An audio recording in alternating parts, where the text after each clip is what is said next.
Y un estudio reveló que la delincuencia y la incertidumbre sociopolítica son las principales dificultades para la salud mental en Chile. El análisis mostró una disminución del malestar psicológico de la población respecto al inicio de la pandemia, aunque persisten problemas como la soledad, la ansiedad y el temor a ser víctima de algún delito. Vamos a profundizar en este tema. Para eso ya estamos con Antonia Errázuriz, académica del Departamento de Psiquiatría de la Escuela de Medicina de la Universidad Católica. Muchas gracias por acompañarnos. Buenos días. Muchas gracias. Buenos días. A ver, a modo general, vamos a ir a lo específico, por supuesto. ¿Cuál es la visión con respecto a la situación mental en Chile que se da con esto?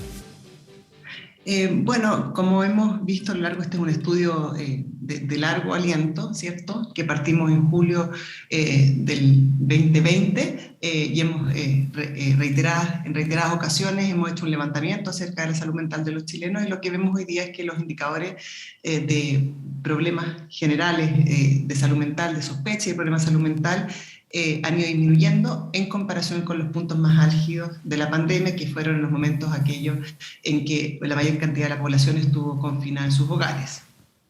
Entonces, esa es una buena noticia desde un punto de vista. Otros resultados interesantes es que nosotros, si bien tenemos una visión que globalmente han ido a la baja los indicadores de malestar, en algunos indicadores que hemos incorporado más tardíamente, con los cuales no tenemos un punto de comparación en esos momentos en que la mayoría del país estaba confinada, esos indicadores que tienen que ver con sintomatología más bien ansiosa, moderada y severa, y síntomas de depresión se mantienen, no han visto una disminución equivalente a lo que hemos visto con el tema como global de salud mental. Entonces, conclusión, a la baja en términos globales, todavía siendo un problema muy importante, porque si bien uno dice estamos del orden del 20%, es mucha gente la que se ve afectada con estas dificultades. Sí, es interesante eso. Con respecto a, me voy a quedar con un solo aspecto, digamos, que es la ansiedad. Con la pandemia aumenta en un número importante de casos, de hecho. ¿Esto se ha mantenido, entiendo? ¿Y por qué se mantiene pese a que los elementos que generaban esa ansiedad 2020, 2021 se van disipando de alguna manera? Seguimos en pandemia, pero ahí la explicación era cuarentenas, la situación laboral también con respecto a la pandemia. Eso aún hay un problema ahí, ¿no? Mira, nosotros lamentablemente nuestro primer interés fue ver cómo estaba la gente en términos de sintomatología más de corte depresiva, más de dificultades de desorden. Solamente a partir de agosto 2021 decidimos incorporar un instrumento que midiera sintomatología ansiosa específicamente. Por lo tanto, este aumento, esta alza, que sobre todo en mujeres más que en hombres, es muy reciente. Es de esta segunda etapa de la pandemia donde ya estamos llevando una vida más normal y no podemos concluir acerca de eso. Pero sabemos que la salud mental es algo muy determinado por muchas variantes, no solamente por variantes que tienen que ver con la biología, sino que también con elementos culturales, elementos sociológicos, temas de vínculos, temas de cohesión. Entonces, efectivamente, son tiempos complicados y uno podría pensar que se entiende que la ansiedad se mantenga en niveles elevados, sobre todo cuando tú partiste señalando que a las personas les habíamos preguntado acerca de aquello que los estresaba. Claro. Es altamente estresada. Y vemos que hay temas de contingencia que son mencionados mucho por la persona. O sea, un 70% de las personas nos responden positivamente a que en los últimos 7 días se ha sentido altamente estresado al pensar en temas como, por ejemplo, el nivel, ser ellos mismos víctimas o alguien de su familia víctima de la delincuencia. Entonces, este clima de incertidumbre, de inseguridad, tampoco ayuda. Antonia, sí, déjame quedarme un segundo con eso, con el tema de inseguridad. Yo uno en conversaciones y también tomando un poco la temperatura, se hace bastante evidente esto. No quiero llegar a el miedo de salir a la calle, pero de todas maneras una percepción de la ciudadanía en los hechos, insisto también en la percepción, de que es mucho más complejo salir de la casa, y eso va generando problemas también en salud mental. Eso ustedes lo han notado y lo tienen evidenciado en este estudio.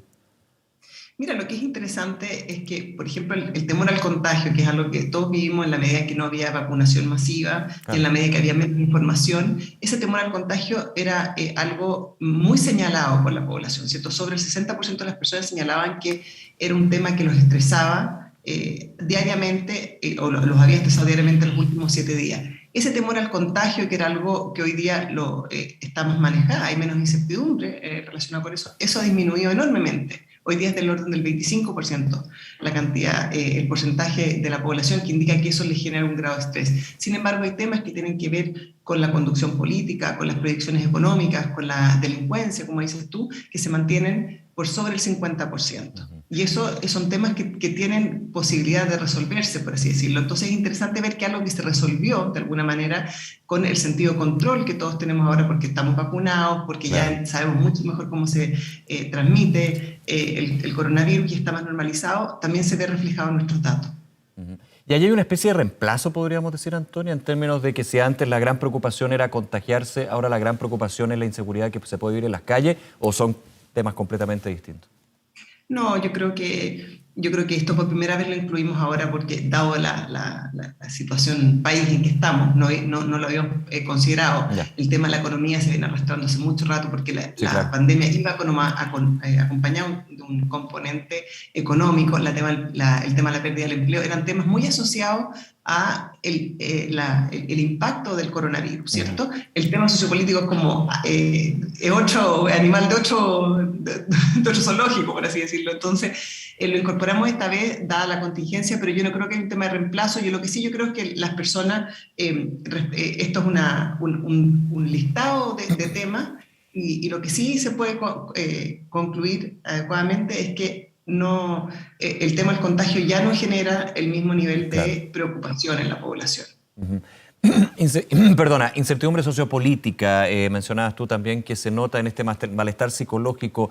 ¿Cualitativamente se indica qué tipo de incertidumbre sociopolítica o es más bien un completo, un todo?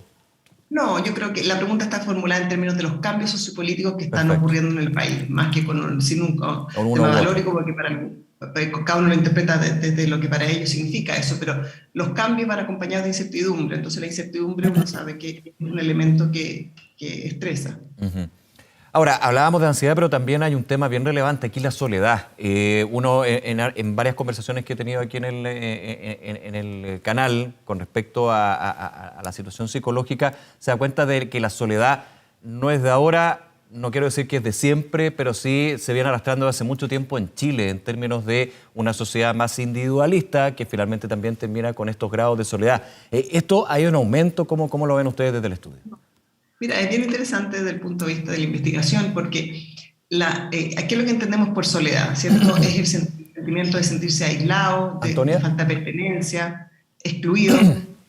Sí. Perdóname, Antonia, ¿te puedo interrumpir un segundo que tengo que ir a otra información? Vamos a volver, está muy interesante la conversación. Bien, estábamos conversando con Antonia Errázuriz, académica del Departamento de Psiquiatría de la Escuela de Medicina de la Universidad Católica. Antonia, muchísimas gracias por esperarnos y esta introducción con las noticias que están marcando la pauta del día. Estábamos hablando del estudio que ustedes realizaron como Escuela de Psiquiatría y en ese sentido de los malestares psicológicos, el tema salud mental. Y me había quedado con el tema de la soledad, que yo no sé si es algo, y te hago la pregunta, de ahora, que se ha ido arrastrando, que ha ido evolucionando también. ¿Cómo lo perciben ustedes? Mira, yo creo que primero es interesante incorporarlo en una medición de salud mental. Es algo tan simple como preguntarle a las personas sobre si se sienten aislados, incluidos, excluidos, porque está muy asociado a otros resultados en salud.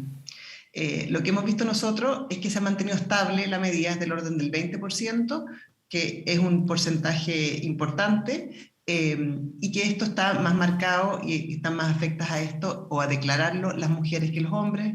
La brecha es, al igual que en la mayoría de las medidas en salud mental, desfavorable para las mujeres, pero que se ha mantenido estable. O sea, es interesante pensar que a pesar de todos los cambios que hemos tenido, cambios en que está restringida la gente que tú te podías ver, los contactos que podías tener, el contacto físico, se ha mantenido, ya ha tenido muy poca variación a lo largo de todos estos 2 años. Claro, esa soledad, Antonia, desde lo cualitativo también obedece mucho a la sociedad en que vivimos. Yo hablaba antes de la introducción de una sociedad que se define como o se analiza como individualista, pero también desde lo que puede ser algo que fue increciendo durante esta pandemia, las plataformas digitales, la falta del cara a cara que muchas veces queda con un mensaje de WhatsApp a un llamado por teléfono. ¿Eso también tiene algo que ver o es más bien causa no solamente aquí de Chile, sino a nivel internacional? Mira, yo creo que el gran cambio, todo esto de las redes sociales son una revolución y se pueden usar para bien y facilitar el acceso, brindar atención en salud remotamente, desarrollar inteligencia artificial para agilizar el sistema de diagnóstico o de derivación de las personas. Tiene muchas virtudes, ¿cierto? Pero también el mal uso, estamos muy encima del problema, pero probablemente tiene un efecto nocivo, ¿cierto? Sobre todo en la población infanto-juvenil. Lo que nosotros estudiamos acá es una población que es laboralmente, está en los años de sobre 21 años en adelante, por lo tanto no tenemos y no podemos concluir acerca del impacto que está teniendo en los jóvenes. Pero efectivamente es una adaptación que tenemos que hacer desde cerebralmente hasta a que el contacto físico es reemplazado en algunas instancias por la virtualidad, por así decirlo. Es un cambio, te diría, el cambio más importante, porque el tema de la individualidad, han habido sociedades individualistas a lo largo de la historia, lo que sí, la disminución en el tamaño de la familia, yo creo que hay cambios en la estructura social, y otro cambio importante es la introducción de las tecnologías, pero vuelvo a reiterar, con lo positivo que puede brindar y también lo nocivo que pueden llegar a ser. Ahora, respecto a estas dificultades, te quería hacer la pregunta, Antonia, ¿cómo ves tú personalmente y también desde la Escuela de Medicina, cómo se está abordando la salud mental? Con las dificultades desde lo público, desde lo privado, también lo complejo también que es hablar de esto. Bueno, el estigma ha disminuido, o sea, yo creo que eso internacionalmente hay un avance en términos de que se entiende hoy día que la salud mental es algo que afecta a un montón de personas, que no afecta a tu capacidad de trabajar, que es algo que hay tratamientos efectivos para tratarlo. Hay un tema interesante, que no debe dar vergüenza reconocer que uno está en un problema también.